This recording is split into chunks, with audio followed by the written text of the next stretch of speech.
Su sustancia está hecha de evocación, recuerdo, rememoración y de lo que toma del porvenir.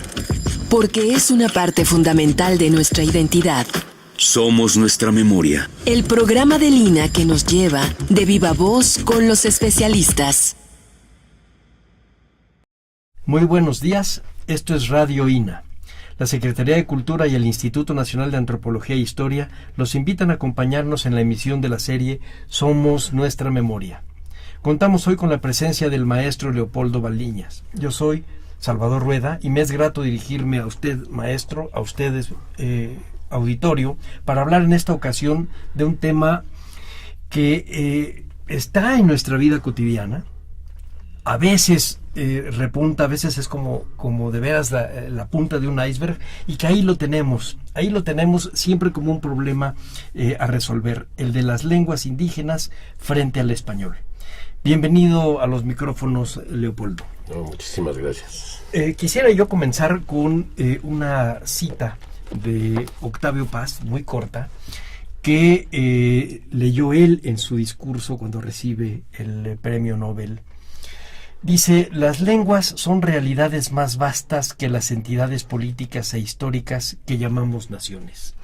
Tal vez a lo mejor el primer problema que tenemos que enfrentar a lo mejor es el hablar de una lengua nacional y el hablar de lenguas en naciones cuando son realidades mucho más vastas.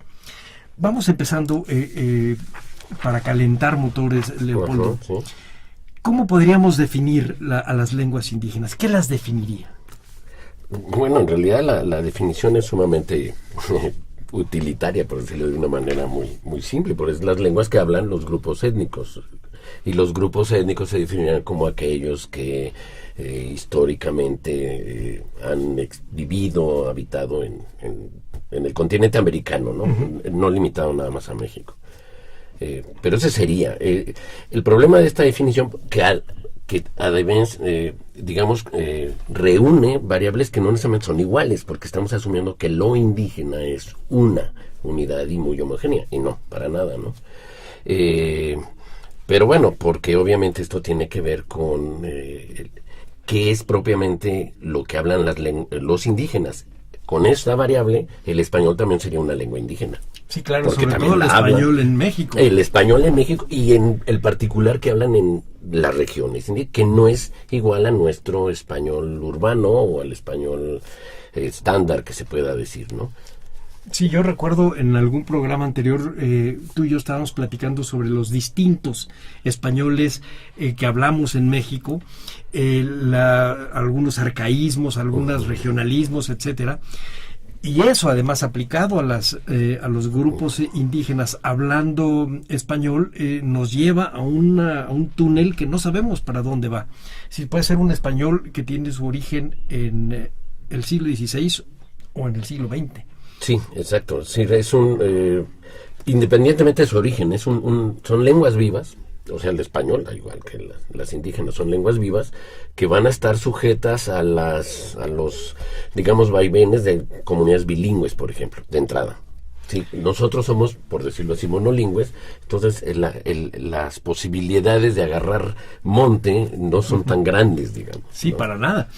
Y además son más vastas que el concepto de nación. Fíjate que yo quería empezar con un problema, a lo mejor para ir de hoy para atrás. Uh-huh. Alguna vez que estuve yo en San Diego, tuve algún trato con gente a la que llamaban latinos, uh-huh, pero en realidad eran mixtecos. Uh-huh. Hablaban muy poco español, algunos nada de español, y hablaban mixteco e inglés. Sí. Y sin embargo son considerados como latinos. Ahí rebasa la lengua mixteca no solo la región oaxaqueña, sino incluso las fronteras nacionales, y posiblemente esa sea la tendencia cultural a futuro.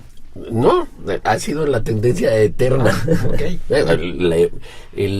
Digamos, la amplitud latina o sea, hablando del Imperio Romano o los imperios romanos. Es decir, las lenguas efectivamente no se contienen a las fronteras, por eso no son entidades porque se mueven con la gente. Claro, aquí hay migraciones que son milenarias y se mueven con ellos. Se mueven con ellos. Sí, es verdad. El poblamiento de América sería quizá el mejor ejemplo. O el poblamiento del mundo es el mejor ejemplo. Y poniéndolas, encasillándolas forzosamente, así como lo hemos hecho en las fronteras mexicanas, ¿cuántas lenguas indígenas hay ahora? Siempre cuando se hace el número, créeme, las instancias gubernamentales no se ponen de acuerdo. Por fortuna, voy a llamar por fortuna, el INALI, Instituto Nacional de las Lenguas Indígenas, una de sus tareas era tener un catálogo para dar reconocimiento a las lenguas y para salvar problemas sobre todo la variabilidad de las lenguas, o cuándo son dos o cuándo es una, porque hay un problema serio. O sea, el fenómeno lingüístico es muy complejo, más que ser un problema, es muy complejo. Y entonces el INALI lo que hace es reconoce lo que el INALI llama 68 agrupaciones lingüísticas para evitar el nombre de lengua, idioma o dialecto que están muy cargados de ideología o de valoraciones. La agrupación lingüística es el término, ahorita de manera muy simple, que pretende recuperar los nombres históricos de las lenguas. Entonces, cuando uno dice mixteco, esa sería una agrupación lingüística. Náhuatl, una agrupación lingüística. Al interior, cada agrupación lingüística, por una serie de criterios en donde participaron especialistas, hablantes, etcétera, se propone el concepto, que es lo que se maneja de variante lingüística, y ahí son 300, bueno, voy a decir, eran 364, ahorita digo porque uso el copretérito.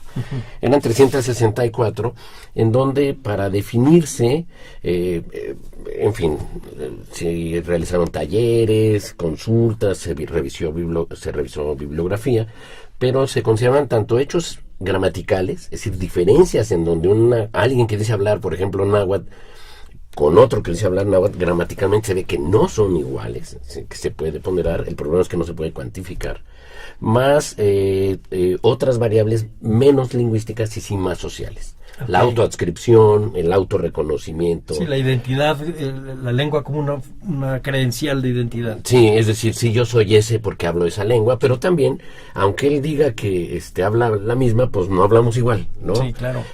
O no nos entendemos, que hay situaciones verdaderamente impresionantes de entendimiento, porque el entendimiento es un comodín muy barato, ¿no? Sí lo entiendo, no lo entiendo. En realidad, creo que conté la anécdota la vez pasada, no sé, de que mi papá decía que entendía el como gallego a un brasileño el 75%, y yo le decía, ¿y ese 25% están los verbos? Porque si están los verbos no entiendes nada, ¿no? O sea, en fin, estas 364 son las que oficialmente ahorita podemos decir que el Estado mexicano debe de reconocer como lenguas indígenas nacionales. Ese es el término que tiene.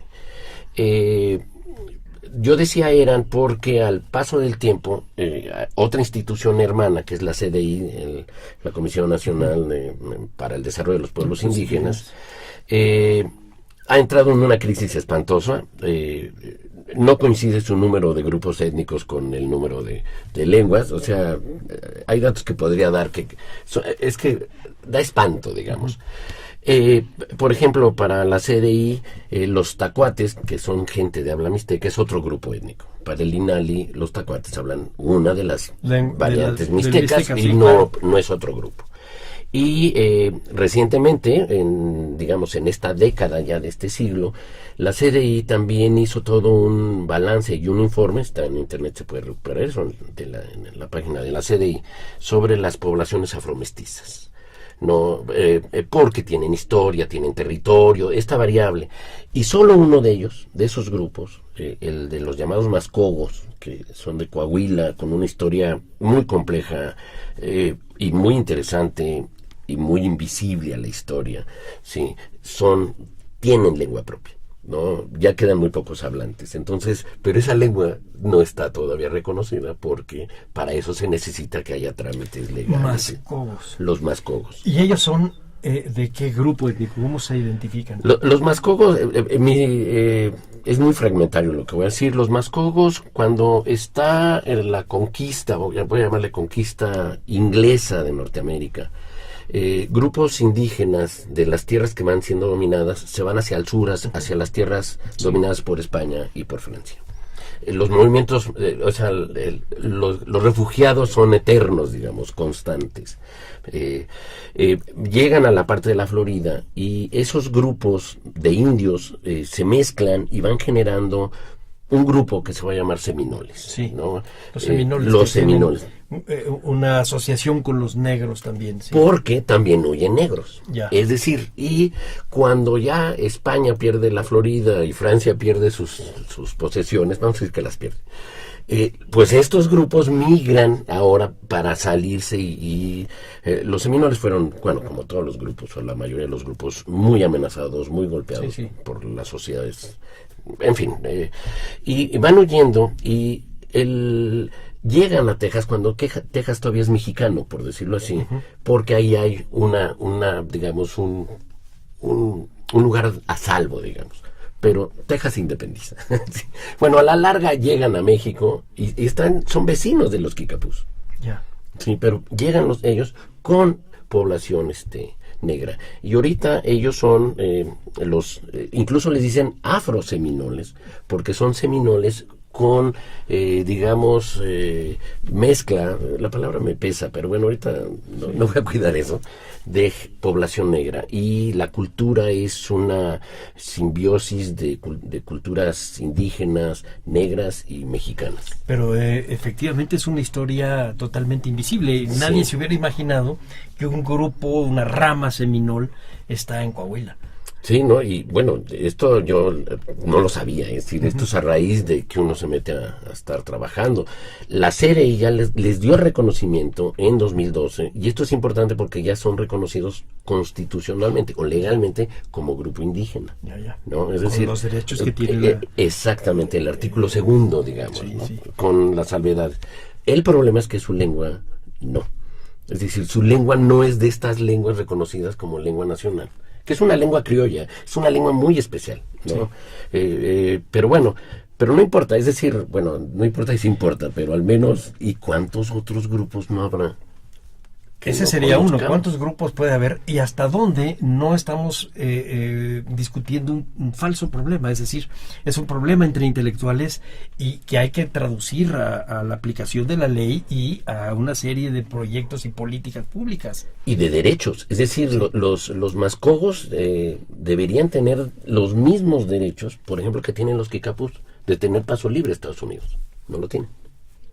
Es un grupo, es decir, y otros, ¿no? O sea, otros, tener apoyo institucional, que la SEP los trate de una manera especial. Al decir especial es porque es una obligación del Estado atender la diversidad cultural y lingüística. ¿Se puede saber más o menos cuántos hablantes de mascogo hay? Sí, como 20. Es decir, es una lengua, no, es decir, la invisibilidad de los grupos, el maltrato de la sociedad nacional, lo estoy haciendo muy generalizado, pero es decir, trato de que en las palabras vaya parte del peso a ver si se genera efecto, en fin.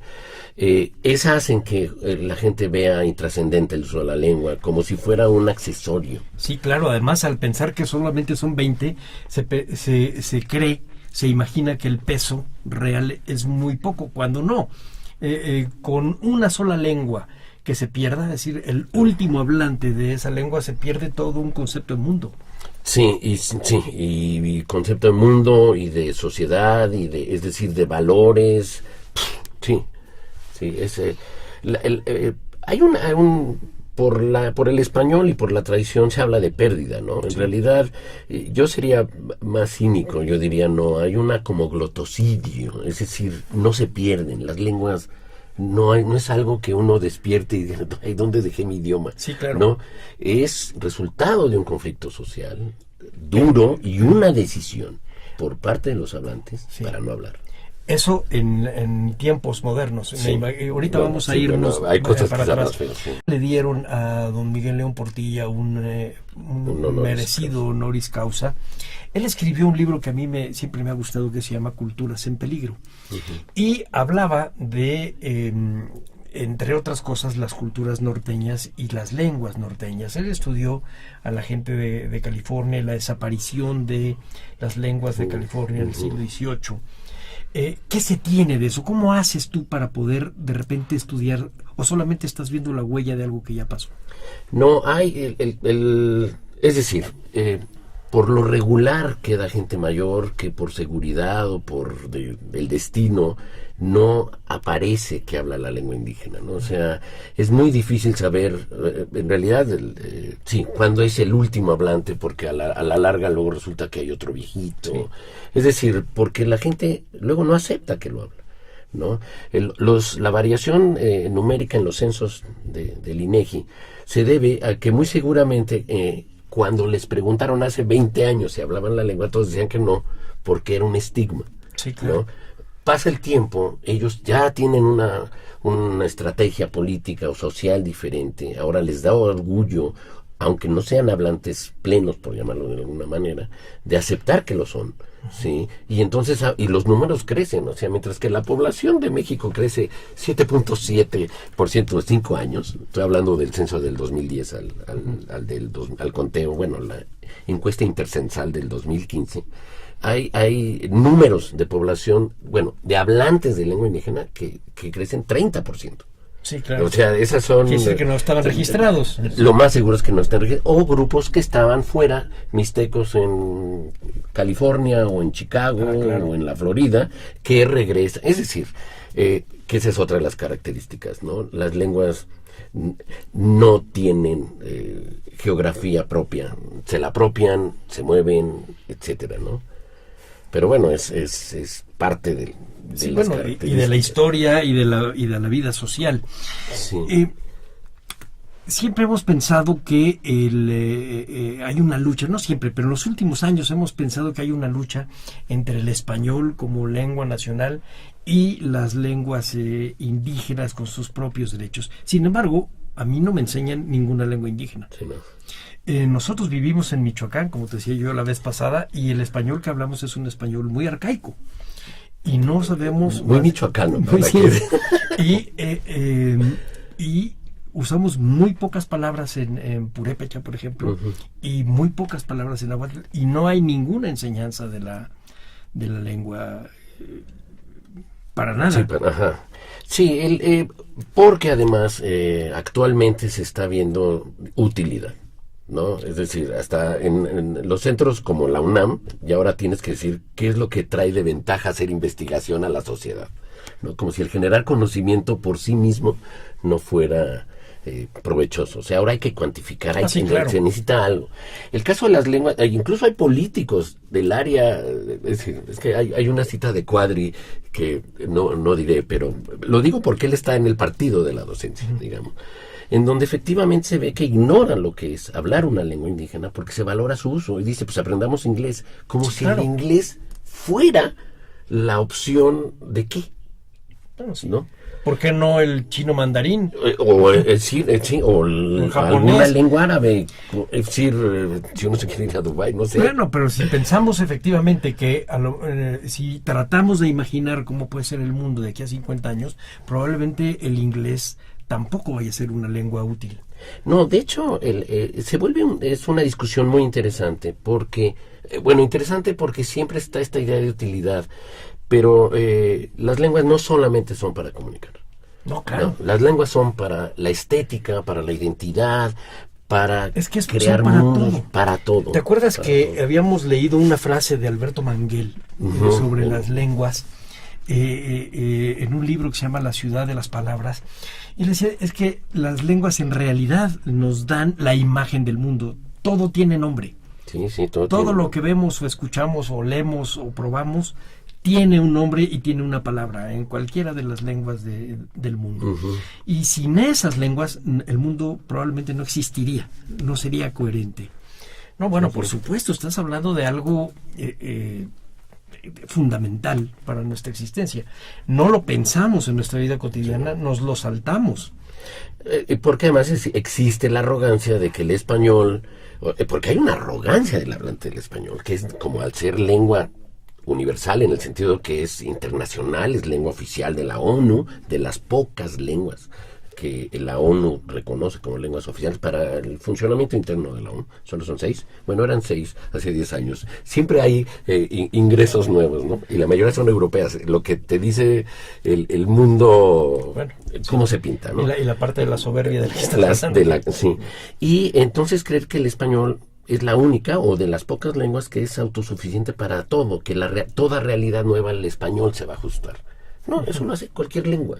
Sí, claro. O sea, todas las lenguas son plásticas, es decir, se pueden amoldar, tienen los recursos necesarios. Y voy a hacer un paréntesis, pero ahorita lo que me estás diciendo, ahorita regresamos nuevamente al presente. Recuerdo también una explicación del mismo León Portilla sobre cuándo se vuelve el náhuatl una lengua franca y además con un uso legal autorizado por el Consejo de Indias en náhuatl, es decir, se adaptó el náhuatl a la juridicidad española perfectamente. Sí. Y duró 3 siglos. Sí. Y si me apuras un poco más, duró más, porque todavía los zapatistas utilizaban esos documentos en náhuatl o las pictografías y sus traducciones en lengua indígena para darles curso legal a la propia de las tierras. Sí, lo que pasa, bueno, siguen siendo documentos legales, ¿no? Sí, por supuesto, por eso dije más todavía. Sí, aunque no era la única. ¿No? Es decir, toda lengua que a la larga se escribió en la colonia, pero es cierto, el náhuatl se vuelve lengua incluso, voy a llamarlo así, muy oficial del clero también. Sí, como no, es un requisito. Hasta el siglo XVIII. Sí, es ahí un requisito. Bueno, el XVIII es cuando Europa se está cayendo, ¿no? Sí. Digamos. Bueno, mis visiones son más Disney, digamos, de la historia. Bueno. Pero no, sí, las características que tienen cualquier lengua, ¿sí? Es que hacen eso que decías, una visión del mundo. Si tú eres bilingüe, tienes 2 posiciones para ver el mundo que no van a coincidir y que van a enriquecer tu mirada. La postura de las sociedades, voy a llamar, que mantienen esta idea de una nación, una lengua, una historia, ¿sí? Que reniegan y hablan mal del bilingüismo, ignoran esta capacidad cognitiva que tiene una persona bilingüe. El tener la posibilidad de ver el mundo o 2 mundos y de compararlos y de verlos. Es decir, para nosotros, doy un ejemplo muy bobo, y son ejemplos muy tradicionales. Nadie que hable español se cuestiona de que el pescado tiene espinas, ¿no? O sea, no me gusta comer filete porque luego el filete tiene espinas. Esto porque nosotros vemos las espinas incluso como si fueran características óseas en otras lenguas no, eso, es decir, es otra manera de ver las cosas, ¿no? Y actuamos en consecuencia. Es decir, nuestra lengua, cada lengua, es la materia prima del pensamiento. Sí, claro. Al tener 2 lenguas, o sea, por sí mismo tienes materias primas para generar 2 universos de pensamiento. Sí, ¿cómo no? Que pueden ser conflictivos, es cierto. Sí, seguro. Y seguramente tendrá que llegar en un momento para cada individuo una conciliación. A veces se da con pensamientos religiosos y entonces se diluye, ya no sabemos cómo funciona en la lengua, pero en los rituales y en otro tipo de características, seguramente. Entonces lo que nos estás diciendo es que si, por ejemplo, mi generación, que yo soy sesentón, a mí me toca ser de las primeros que tenemos los libros de texto gratuitos y vemos lengua nacional español. En realidad nos estamos saltando una gran parte del mundo, solamente estamos viendo el mundo en español. Sí, y gracias a una lucha que viene desde finales del siglo pasado, y de intelectuales y de hablantes y grupos indígenas y en fin, con sus peros también, y la ley de derechos lingüísticos, estas 364 variantes lingüísticas son lenguas nacionales. O sea, ahorita en México hay 365 lenguas porque el español es nacional. Sí, claro. Es decir, lo que se trató de hacer es que legal y jurídicamente las lenguas sean todas nacionales, no tienen por qué no serlo.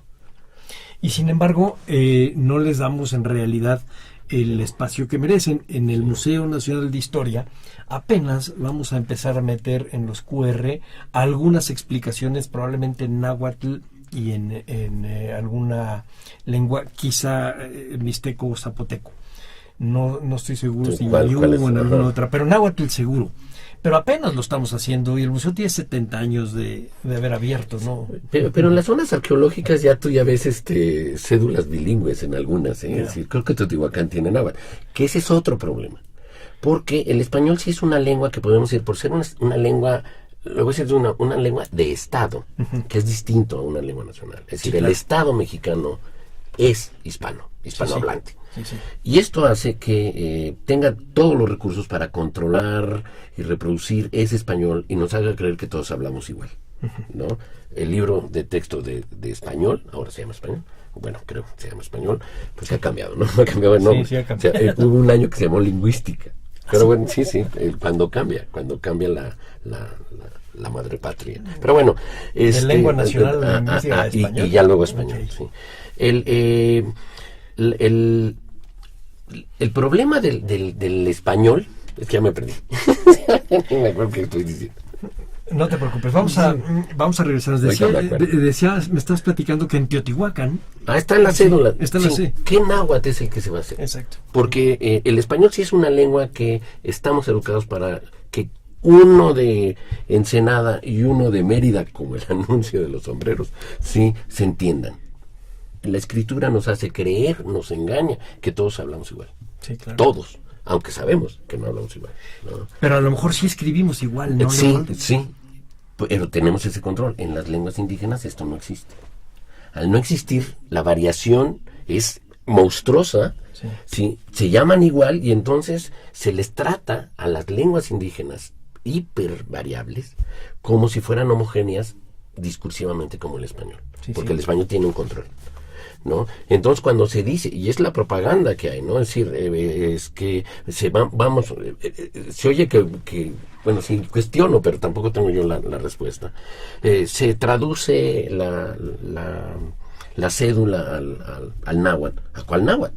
Sí, claro. Estás en Texcoco, pon un náhuatl cercano a Texcoco. No uses el náhuatl de Tabasco, o no uses el náhuatl de la Huasteca, porque no. O el son náhuatl iguales. clásico del siglo XVI, ¿no? Que el náhuatl clásico, no, y además hay un dilema, porque como es clásico, se asume que ese es por encima de los demás náhuatls. Cuando era realmente el de los de texcocanos y mexicas, sí. No, incluso yo te diría, es del Estado novohispano. Fíjate. O sea, no es de hablantes. Los hablantes no necesitaban el náhuatl clásico. Claro. Los hablantes hablaban el náhuatl de Azcapotzalco o el náhuatl de Chalco Sí. o el náhuatl de Xochimilco. Ellos es un aparato, bueno, van a llamar, es un constructo que se encarga a la sociedad novohispana, que viene de un modelo en donde la diversidad lingüística de España se ve eliminada discursivamente para que sea el castellano la lengua del imperio, Oficial, sí. ¿sí? Y así lo pasa para acá. Claro. Y el náhuatl, por eso es que el náhuatl clásico se convierte en lengua, es el clásico.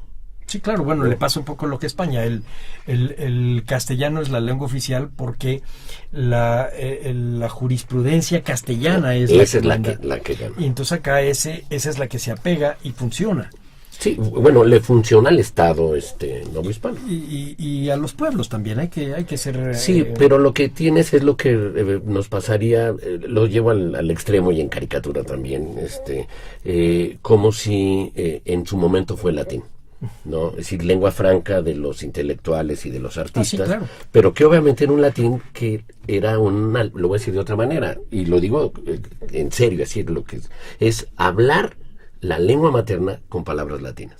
Sí, no, estoy de acuerdo contigo. Lo que yo quería decir es que se habla la lengua en la que está escrita la ley. Sí. Es que de otro modo Sí, no habría manera tampoco de conciliar. Exacto, Y para sí. que veas que no eres el único que se pierde. Y yo te quería platicar que cuando tienes la confrontación entre una lengua indígena y el español, Ujú.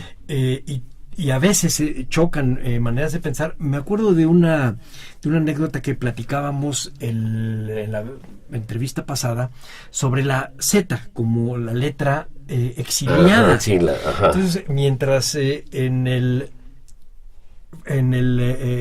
alfabeto, es decir, en el alfabeto griego es la letra número 6, Z, en el latino es la última, porque hubo un senador que decía que cuando se pronunciaba esa palabra hacías el gesto de los muertos, y entonces la idea era prohibirla y la dejan hasta el final del abecedario. Entonces por eso la Z está al final.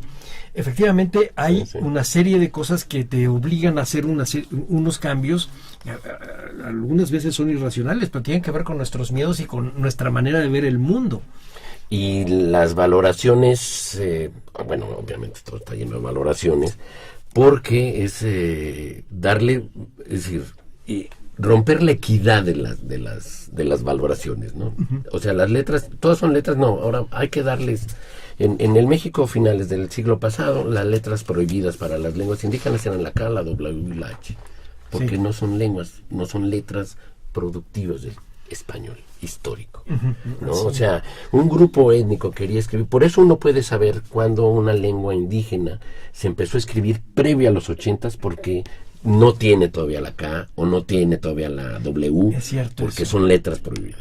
Claro. El purépecha, por ejemplo, no tiene W, porque se empieza a escribir antes de la lucha por decirle, no, o sea, nosotros no vamos a escribir en español, vamos a escribir en cada lengua, y el recurso es el alfabeto latino, es decir, incluso quítale, o sea, ahorita lo puedo decir con más, es el ASCII. Sí.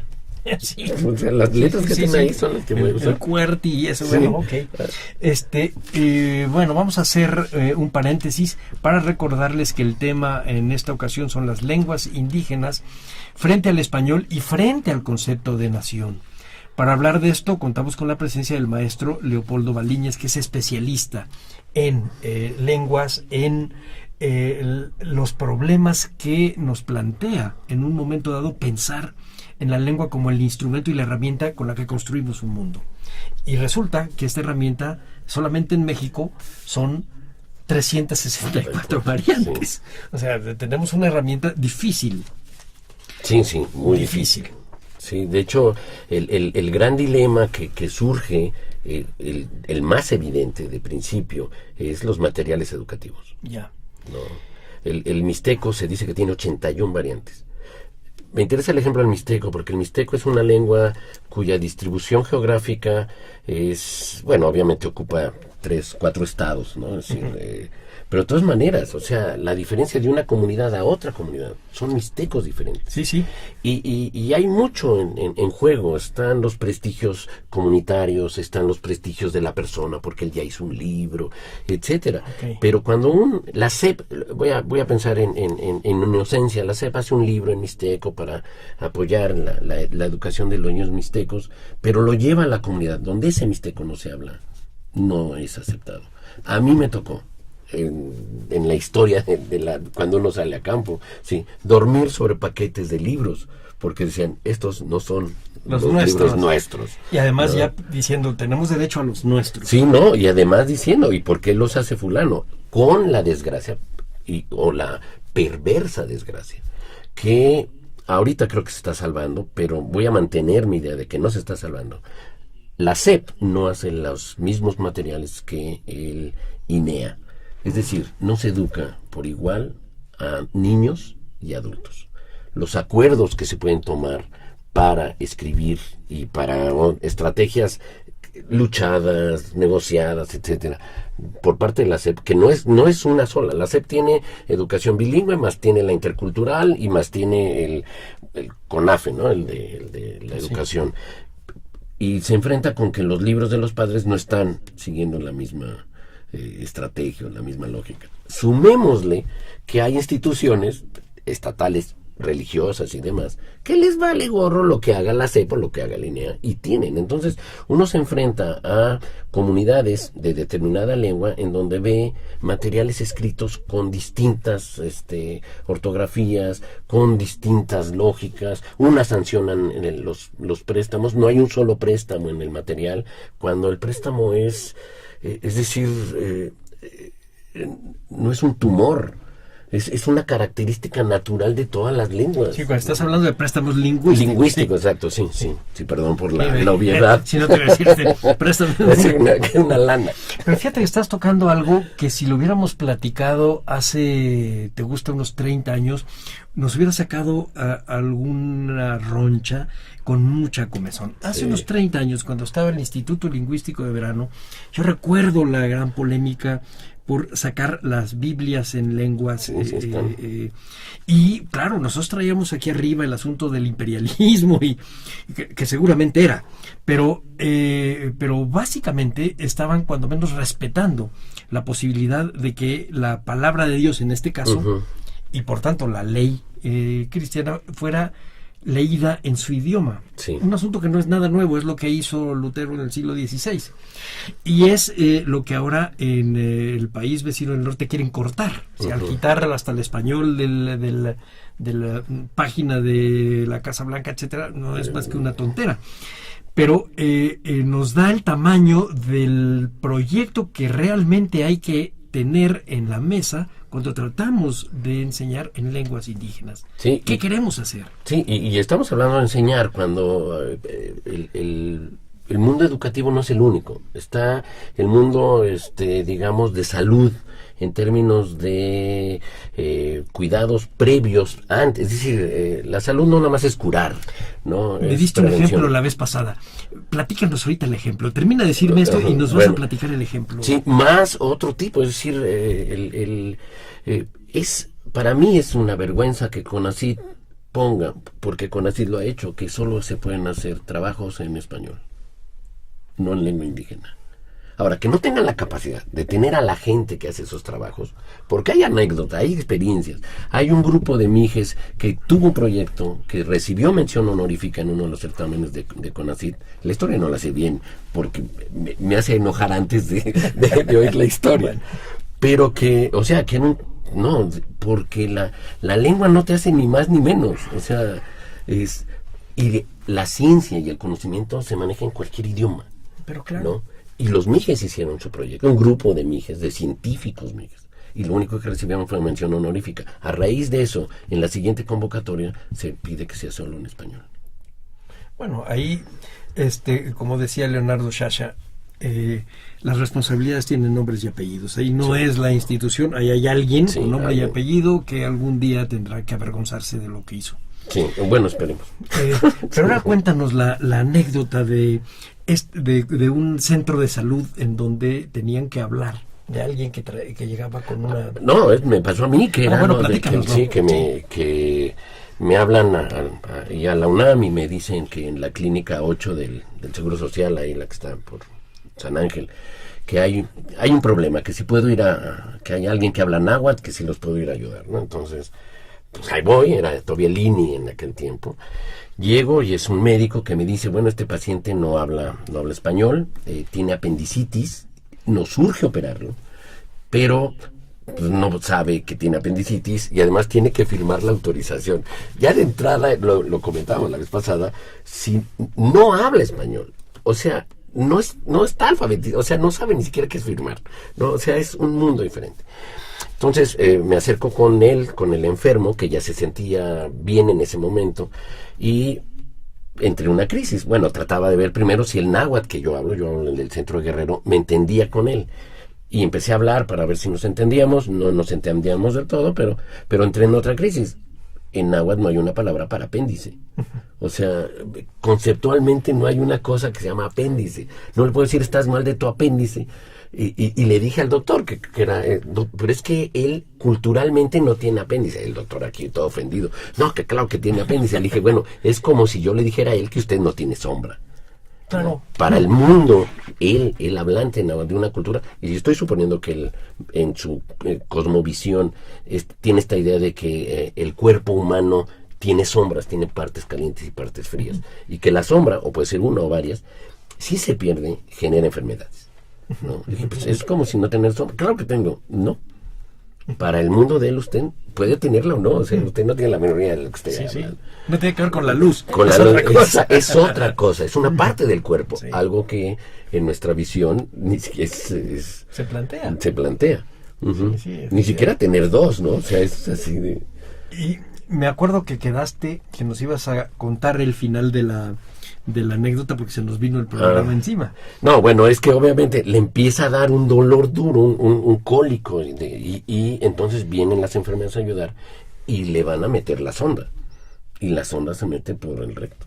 Y entonces yo ya dije, ¿sabes qué? Esa parte Sí, ya no. Dije, ellos saben, ellos te van a ayudar, ellos te van a curar. Era lo único Claro, que podía explicarle, decirle, ¿no? informarle. Decirle y le dije al doctor, o sea, no sea tonto, opérelo. O sea, esto no se negocia. O sea, si hubiera llegado con la, digamos, tráquea afectada por una lesión, si no se lo dice, si no le dice sí, no lo cura. Le dije, debe haber un sentido común, ¿no? Y más porque es el apendicitis no es de que vamos a negociarla, ¿no? A ver si se aburre y se va, ¿no? De estas enfermedades así. Pero bueno, y como esas hay varias, ¿no? O sea, pero esta es la que a mí me tocó vivir, y cuando se ve la necesidad, en muchos lados hay, no en muchísimos, en donde debe haber gente que conozca la lengua de la gente que es atendida en los centros para saber de qué están hablando. Y ahora, por ley, tendría que ser así. Por ley O debería sea, ser. la diferencia de aquella época que te toca a ti participar en esto a la de ahora es que Ahora hay hoy ley. tendría que hacerse así.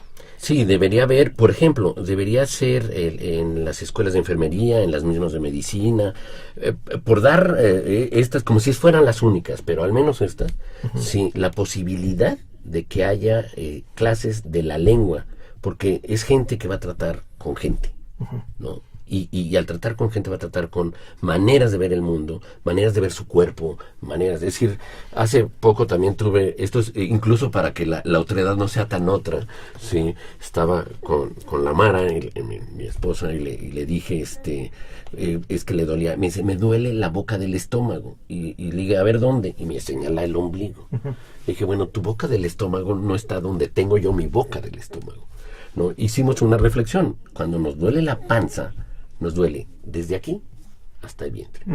Sí. ¿No? Quiero ver si alguien que no es decir, pensando que estamos y vamos a China y le decimos que nos duele la panza, ¿no? Sí, Es claro. decir, ¿qué es lo que va a entender el médico? ¿Qué es como si fuera un universal las partes del cuerpo? Pero ni siquiera vamos a China. ¿Qué tal si nosotros fuéramos a un lugar en Oaxaca en donde el médico es un mixteco y le decimos eso? Que nos duele la panza. Sí, exacto. Y eso me lleva a una pregunta como ponernos del otro lado de la mesa. ¿Qué va a pasar entonces o qué deberá pasar con el español en la enseñanza en las escuelas? Y las escuelas en los lugares de población indígena.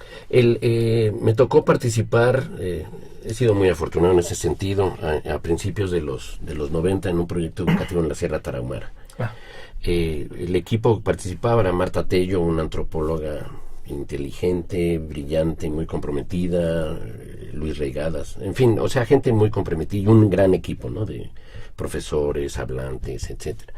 Y parte del proyecto no cuajó por razones políticas y de otra naturaleza, pero era la idea de que la educación, y yo lo sigo pensando, esa es mi idea, en las zonas indígenas debe ser monolingüe en la lengua del niño, es decir, En su lengua materna. en su lengua materna. Pero debe haber las instancias, no en primero, no en kinder o en preescolar, no en primero de primaria, sino cuando ya está madurado o va muy madurado en las estructuras lingüísticas propias, para que se enseñe español como segunda lengua. Como yo aprendí inglés en mi escuela bilingüe, sí. como aprendimos. Y como ahora se propone en la enseñanza del inglés. Sí, exacto, pero no hay. Bueno, siempre que digo esto, hablo de mis tiempos, pero asumo, y lo puedo decir total, si hay, que digan dónde, que sería importante, pero no hay en México un lugar donde se enseñe español como segunda lengua. Esto es vergonzoso. El español en las comunidades indígenas no se enseña, se impone, se castiga, entra con la vara, como se diría de forma antigua. Cuando debería haber, hay los especialistas, o generemos los especialistas, para generar cursos para que los niños no entren en un conflicto en donde se cree que la única lengua útil, la única lengua que sirve es el español, porque es la única que aparece en los libros. Cuando O sea, también para ellos hay luna, para ellos hay luz. Sí, es decir, hay materiales, o sea, también hay un libro, incluso nada más, que se llama sobre nanotecnología, escrito en Mije. Okay. O sea, y hay más, ¿no? O sea, no hay límites, pues es que no hay límites, los límites nos los imponemos nosotros. Y argumentos como no hay dinero o no hay disponibilidad, claro. Cuando uno dice, o sea, en fin. Pero creo que eso, más allá de que no hay dinero y esto, una vez que, y es por supuesto una fantasía mía, que en un momento dado lo que va a privar será la razón, Ojalá.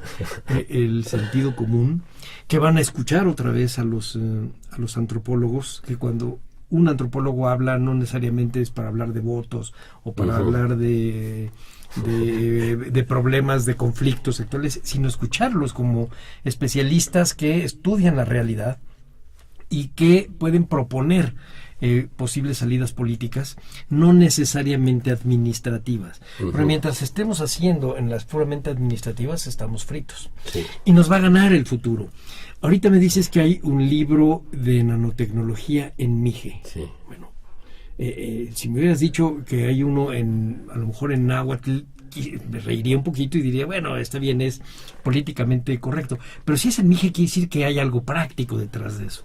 Sí, que esa es la otra característica. O sea, ahorita el mundo se ha hecho masivo, los medios de comunicación han permitido que digamos, que explote geométricamente todo, y ha hecho que los propios grupos indígenas ya tengan intelectuales profesionistas capacitados en todo sentido, ¿no? Antes no era tan así, no todos los grupos lo tienen las mismas posibilidades, dependen estrategias, mil razones, pero es gente que obviamente está en esta lucha constante por reivindicarse y por no reivindicarse ellos, sino volverse visibles, pero no nada más visibles, o sea, esto es decir, no quiero que presentes, ser presentes, tener presencia, tener voz, tener voto y mostrar que ahora sí que no hay, como las lenguas, que no hay fronteras, ¿no? Sí. Y no es el único, o sea, obviamente yo conozco así, un mundito así, uno va yendo y ve, es más conocida la literatura indígena porque hay una asociación de escritores indígenas, pero esa es la parte, no lo menosprecio, pero es la parte lúdica, es la parte estética. Hay otra parte de conocimiento, hay otra parte que debe de hacer accesible, es decir, que un niño que habla una lengua indígena, que habla triqui, pueda tener una educación, que sea hablante de triqui, pueda seguir hablando triqui y que esté preparado de manera competitiva con alguien que habla otra lengua o el español para tener acceso a las ingenierías, a las tecnologías. Exactamente, sí. Pero déjame picarte la cresta y ser un poco sangrón contigo. No, la parte lúdica no hay que despreciarla. Yo pienso, por ejemplo, en canales de radio en donde pasen música moderna en lenguas indígenas. Hay punks otomís. Es decir, claro, hay hip hop en otras lenguas. Es decir, insisto, no hay límites. Ahorita ya no hay. Quizá tampoco antes. Pero no, yo creo que antes, como lo decías tú hace un rato, el límite lo poníamos nosotros. Sí. Es decir, nuestro mismo esquema mental en español hacía que no viéramos a los otros. No estaban en un concepto más que como indígenas. Y ahora hemos visto que no, en realidad ese tiene muchos detalles que los convierte en parte de un mundo mucho más complejo y más lleno. Sí. Y que tenemos que atender. Sí. Y que tenemos que atender, además, viendo también un poco para atrás. El problema del ángel de la historia es que mueve las alas y va destruyendo y se sigue para adelante. ¿Cuántas lenguas indígenas han desaparecido? ¿Y cuántas hay en peligro de desaparecer para volver a tocar lo de León Portilla? No, son muchísimas porque muchas ni siquiera lo sabemos. Pero traigo una pequeña lista porque obviamente de memoria no me la sé. Nada más del siglo pasado. ¿Sí? Se dejó de hablar ópata en Sonora, tubar en Chihuahua, tepecano en Jalisco, cuitlateco en Guerrero, pame del sur en Querétaro, no, en Hidalgo me parece, tapachulteco en Chiapas, chapaneco en Chiapas, chicomucelteco también en Chiapas. Estas son lenguas que por sí mismos se llaman diferentes. Son un montón, es decir, Sí. son varias, y son... Y eso es para que agarres, digamos, las más o menos conocidas. Yo he leído libros de estudios sobre los apaches del siglo XIX. Hay más de 20 variantes de apache que seguramente no se quedan más que en Lipanes y en... Sí, exacto, sí, porque y las todos los listas demás son... se fueron, sí. Ujú. Sí, de hecho, estuve realizando un trabajo, es una casualidad el trabajo y las valoraciones, porque obviamente cuando se habla de lenguas en peligro entramos en qué medir, es decir, Sí, no... claro. Y el INALI tiene su propio esquema. De las 364 hay publicaciones que dicen cuál es el estado a partir de sus criterios, que es demográficos y proporción de hablantes, etcétera. La CDI también utiliza otro tipo de parámetros, pero ignora las variantes lingüísticas, y entonces te habla de náhuatl y incluye náhuatl de Durango con náhuatl de Puebla, y las vitalidades de las lenguas son muy distintas, ¿no? Sí, claro. También está la UNESCO que tiene especialistas y tiene, porque su programa es universal o mundial, y también tiene su lista de lenguas amenazadas. Está el Atlas de las lenguas amenazadas de la UNESCO, consultable en internet, con mapa, datos, etcétera, ¿no?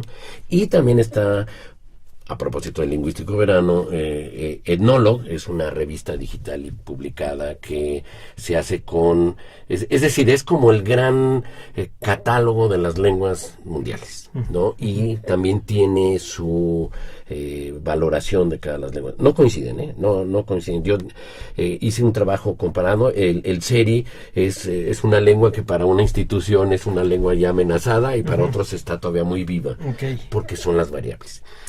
Dentro de esta tendría que ser un trabajo demasiado particularizado, porque la realidad no se puede generalizar. O sea, si yo hablo, el náhuatl tiene futuro.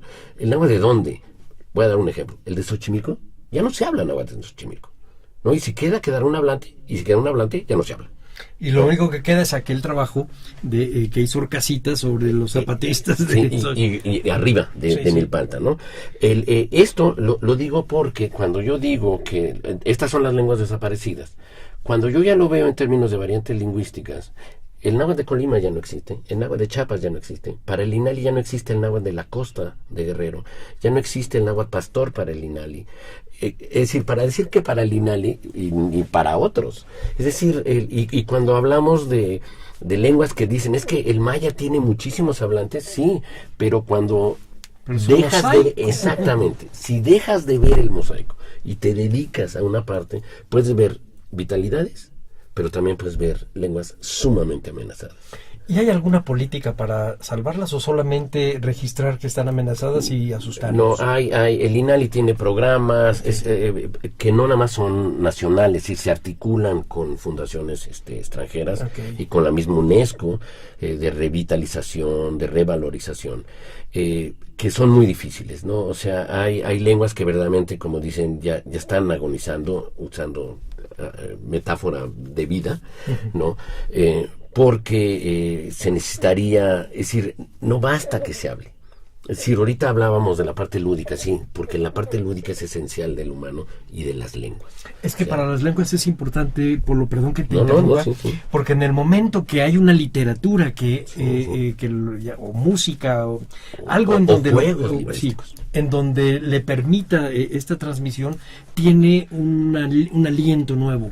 Mientras sea solamente hablado dentro de su casa y dentro de su calle y de su barrio, creo que sí está en vías de extinción. Sí, hay una analogía muy muy boba, pero para mí es muy muy representativa. Las lenguas indígenas mueren en la cama. Es decir, el lugar último donde se llega a hablar una lengua es la habitación. Antes era la cocina, ¿no? El mundo femenino por excelencia. Estamos hablando de las comunidades indígenas. Pero efectivamente, cuando uno me tocó estar en la costa de Michoacán, oía niños hablar en la costa de Michoacán, en un lugar llamado Tula, el náhuatl se oía en la calle. Ahorita vas a Tula, si puede, si uno puede, porque si no la situación, está muy, y ya no se oye el náhuatl en la calle. Es decir, se está recluido en los ámbitos domésticos, perdiendo toda posibilidad de socialización. O a lo mejor están en California también en ámbito doméstico por las políticas de migración, pero está por ahí. La curiosidad es que Estados Unidos revitaliza las lenguas. Sí. porque lo que se vuelve es, ya no les sirve el español. Ahora lo que les sirve es su lengua materna, Sí, claro. porque les permite la solidaridad familiar o grupal. Es la lengua de la emoción, es la lengua del sentimiento, la lengua del conocimiento. El inglés es la lengua de mercado. Sí, claro. ¿No? Es para salir a la calle y más o menos Exactamente. moverte. Llama la atención que grupos indígenas, cuando van a Estados Unidos, revitalizan más fuertemente la lengua. Lo que te decía yo de los mixtecos. Sí, que hablan el mixteco. Y Bueno, hay una comunidad fuerte también purépecha en Estados Unidos. no, bueno, en Estados Unidos hay comunidades indígenas mexicanas, unas incluso de muchísima antigüedad. Hay una comunidad yaqui en Arizona que tiene ya 100 años y hablan un yaqui que podemos llamar es yaqui de Arizona. Claro. ¿No? Ellos sí se quedaron. La mayoría de los grupos mexicanos van y vienen porque el compromiso, que esa es otra característica también despreciada por la sociedad occidental. Y lo decías tú de otra manera, es cuando uno debe respetar a sus antepasados, ¿no? Y a sus santos patronos. Es decir, el compromiso de un indígena, lo estoy diciendo de manera muy general, es el compromiso con su comunidad, y por eso hay que tener cargo, hay que cumplir con las obligaciones comunitarias. Entonces se van para sobrevivir, o la familia sobrevive, pero saben que tienen que regresar porque deben de cumplir sus tareas con sus antepasados o con su familia. Así, claro. ¿No? Son visiones que, en fin, no estoy generalizando también, pero son cosas que nosotros, bueno, al menos, Normalmente, cuando menos los occidentales modernos no vemos. no vemos. Sino, Pero fíjate que me abre también un abanico para pensar no solo en el futuro de las lenguas en México, sino el gran mosaico que existe cultural en los Estados Unidos. Estamos hablando de lenguas indígenas mexicanas allá, sí. pero también hay africanos, árabes, chinos, no, de todo tipo. la misma realidad norteamericana. También hay lenguas indígenas allá. Además, entonces, si no está tan fácil darle darle la razón a las políticas de ahora, que bueno, evidentemente solamente van a gastar dinero y no están entendiendo al mundo. Ahora, la ventaja son la nueva tecnología, es decir, los mensajitos, ahora ya puedes ver lengua indígena escrita en WhatsApp y en lo que sea, es decir... Pero como lo decías tú hace rato, los seminoles, es como un mestizaje. Se tiene que ir en la clave de QWERTY. Ajá. Pero hay una ventaja, sí, claro, siempre ya se ve cuando uno viene positivo y negativo, ¿no? Sí. Optimista. Pero la lengua vuelve a ser visible. Ahora nadie puede decir que no sirve, porque sí sirve. Claro. No, es como cuando alguien dice, mira, acá está el libro en tu lengua, ¿no? Nadie lo va a leer porque no le entiende más. ¿Qué les importa?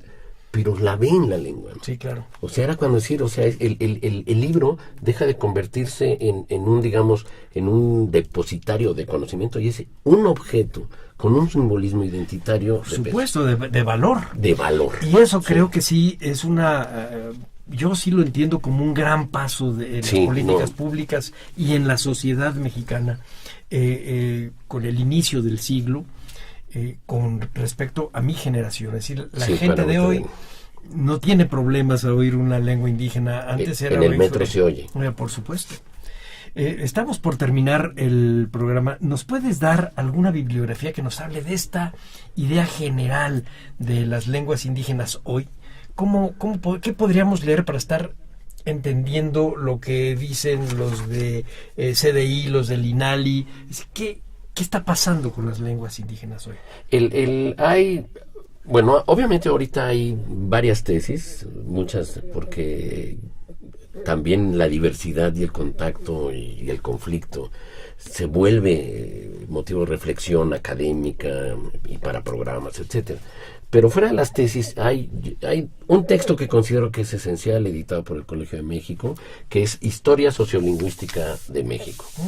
Está editado, creo que es 2010, o sea, es nuevo, ahorita es 3 volúmenes, está en preparación el 4, si no es que ya salió, es decir, los coordinadores de la edición, insisto, ahorita son 3 volúmenes, son Pedro Martín Butragueño, y muchos artículos de él ubican y permiten, pero el libro es una colección de textos muy discordantes, pero que es un fiel reflejo de las diversas maneras de verlas, y de Rebeca Barriga, ¿no? Son dos coordinadores de este texto. Uh-huh. Es nuevo, se está actualizando, con posturas, visiones, con problemas. Pero hay un libro del siglo pasado que hizo Garza Corón, lo coordinó, en donde escriben varios, y lo publicó curiosamente La Jornada con alguien de la UNAM, ¿no? En fin. Pero está de La Jornada, que se llama Políticas Lingüísticas en México. Estos textos son interesantes. Bueno, estos para mí serían impresionantemente ejemplares, es decir, cada lectura te va a generar reflexión, y si lees al otro artículo que está junto y se contradice, te obliga a tomar posición. O sea, no son textos programáticos en donde aclaren las cosas. No son un manual, es para ponerte a pensar. Exactamente, para que cuando uno se enfrenta cotidianamente, pero que decida ya tener otro tipo de herramientas, sepa de qué atenerse, ¿no? O sea, el espectro de escritores es muy grande. Hay otra colección que no la tengo yo a la mano, pero en épocas de la Madrid, cuando se generó la Comisión de Defensa del Español, hace 1000 años, salieron un grupo de libritos. Este para mí sería el contrapeso de estos textos. Sí, cómo no. Porque estos textos pretenden ser una valoración, un diagnóstico de la realidad del español, pero creyendo que el español es una lengua amenazada. Bueno, lo que pasa es que en ese momento, y perdón que no lo voy a defender, pero me acuerdo muy bien de esto, es que el contexto era que fuera una lengua amenazada frente a una imposición tecnológica del inglés. Por supuesto que era una fantasía. Sí, pero es bonito porque el contrapeso es cuando uno dice, qué interesante, que es como si llevado a poderío militar, Estados Unidos está preocupado porque Haití le quiere ir a sabotear sus portaaviones. No. Bueno, sí, creo que hoy alguien en la Casa Blanca sí puede preocuparse de ese tipo de cosas, pero... y verdaderamente haga algo. Pues, Polo, yo creo que dejamos muchas cosas. Siempre dejamos. Así que seguramente Gaby Marentes nos volverá a invitar a un programa de estos, porque finalmente el horizonte de las lenguas es como el del ser humano, es incalculable. Sí. Y siempre va a haber muchos temas que tocar. No solo con lenguas indígenas, no solo con el español, sino incluso con la idea del mundo construido verbalmente. Sí. Pues yo te agradezco mucho. No, yo al contrario. El que hayas estado aquí con nosotros. A nombre de Radio INA, doy por terminada esta emisión, que fue posible por la generosa participación del maestro Leopoldo Baliñas. Gracias a nuestros escuchas por su atención. Les sugerimos consultar más de nuestra producción a través de www.radio.ina.gov.mx. En la realización, la Dirección de Medios de Comunicación a través de la Subdirección de Radio INA con Gabriela Marentes al frente. En la producción, controles técnicos y edición, Evanibaldo Morales. Soy Salvador Rueda. Hasta la próxima.